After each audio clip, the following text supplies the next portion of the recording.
And that actually brings us to the next part. So part 2 here, let's start. Let's put it up there on the screen. Elon is making some big changes over at the Twitter platforms. He says, yes, it is true. Twitter is set to increase characters from 280 to 4,000. Now, I went ahead and checked. It's not a typo. Not 280 to 400, 280 to 4,000. And I gotta say, I think this may be the most colossal mistake, Krystal, that he has made yet. Because what did we learn with Trump over at Truth Social? Actually, the character limit was good for him. Trump's like rambling truths, which go on and on, are awful. They're too long. You know, the concise, edited nature of the short bites. There is something to that format, which I will not dispute, does not necessarily, quote, add to better and healthier discourse, but in terms of like being punchy, in terms of making a point, in terms of editing down like what you're trying to say, I have always found it actually to be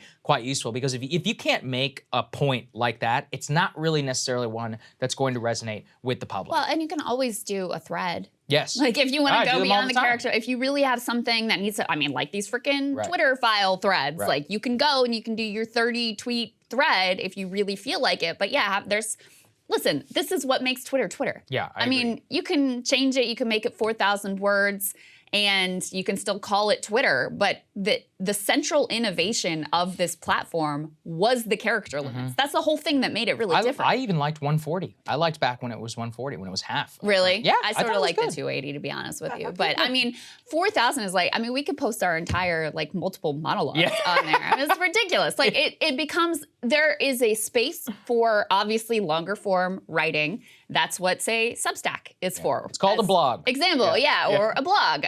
So I just feel like, I mean, it might make the discourse less sort of snarky and mean and ugly. It maybe, I don't know. It's hard to say without actually trying it out. Yeah. But it's just, it won't really be Twitter anymore. Yeah, I agree. It's basically the death of the central innovation of the platform. And on top of that, the head of Twitter product, let's put this up there on the screen. Today, this underscored all the Twitter files.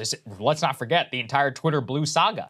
So Esther Crawford says, quote, on Monday, which is today, we are bringing back the ability to subscribe to Twitter Blue. It'll be $8 a month on the web and $11 a month on the iOS. Well, that's basically passing on the Apple tax to the consumer. We have added a review step before applying the blue checkmark to an account as one of our new steps to combat impersonation, which is against Twitter rules. You will start seeing gold checkmarks in your timeline. Those are indicators for businesses. Soon afterwards, you're going to see gray checkmarks, which are for government and multilateral accounts. Big thanks to the Blue team for all of your hard work. So I guess I'm conflicted on this one. I don't like the fact that they're passing on the Apple tax to the consumer, $11 a month on iOS, basically making it, passing it on as kind of a screw you to Apple, which highlights the fact that they take 30%. But beyond that, look, Twitter Blue verification itself has always been about verifying the actual information on the platform.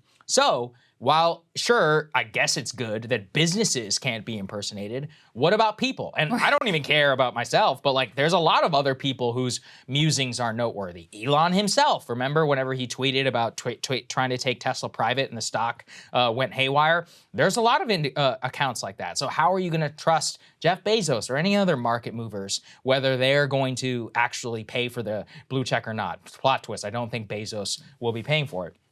Also, whenever you look further, the gray check marks for government and multilateral accounts, that one's not bad. I think that one is good because but again, they're still then in the context of verifying and trying to indicate some sort of status to government and multilateral accounts, which is good, right? Like you definitely want those to have some, but it just highlights like trying to create a scheme across all different ones. I just don't think it's the right move. Well, there's two different potential goals here. One is money making. Yeah. And the other is actually making the platform better. And I think more verification would be better. Yes. Obviously, the first rollout of this had much less verification. I mean, I personally really enjoyed the parody accounts of the businesses in particular. That was fun for a time. The Eli Lilly incident comes to mind. But you know, I don't know that they're doing this in the way to really better the platform. It seems more like a money-making scheme. We'll see how the rollout goes. We'll see if they have real verification this time. I mean, the way to do this, if you actually wanted to make the platform better, would be to extend free verification to a broader group of people. So it's not just like the special whoever's who get the blue check marks, but anyone can go through a process to basically get verified. I am who I say I am. That would be inherently a good thing. The other question is, you know, what else do you get for that $8? Does that mean that your tweets are going to be surfaced or your replies are going to be surfaced more? They're going to be favored by the algorithm. That's, again, putting your thumb on the scale in terms of quote-unquote free speech. It's the antithesis of free speech. It's literally paying to have your speech elevated. So I still have a lot of questions. And also, as of this morning, I mean, I'm looking at the Twitter Blue Twitter account. I don't see any indication this is actually rolled out today. So far, it's early in the day. We'll see. So I await the execution of how this all works, but remain highly skeptical. Yeah, lots of questions. Yes. Again, look, we'll see if it actually comes out. In terms of verifying the actual information on the platform, that's the value of Twitter. That's why everybody uses it. That's why they look for it and all of that. So anything that diminishes that, it's not the best. And I'm actually fine with verifying people who, you know, don't quote unquote meet Twitter standards, but I do think there has to be some sort of scheme to make sure that public and noteworthy figures, not just businesses and governments, we can actually trust that their accounts are their accounts. Same thing that you said, which is whenever you're preferencing replies, then by definition you're kind of enacting a shadow ban type regime. So that doesn't read as free or fair speech either. And actually, like, I really dispute a lot of the whole like freedom of reach stuff. I'm for freedom of reach. I think the algorithm should be completely fair to everybody. Because then there's no manipulation. And whenever you have it, as long as it's consistent with the First Amendment, everybody can be reasonably trust that when you send a tweet or I send a tweet, that they are treated exactly the same. Yes. That's what actual engagement on a real town square, that's what it would look like, right? Yes, I totally agree. And that's one piece that to me is notably absent from the Twitter files revelations is there's nothing in here about the way the algorithm operates, which types of accounts, which types of content it elevates, how it's making these decisions, what the overall impact on the platform has been.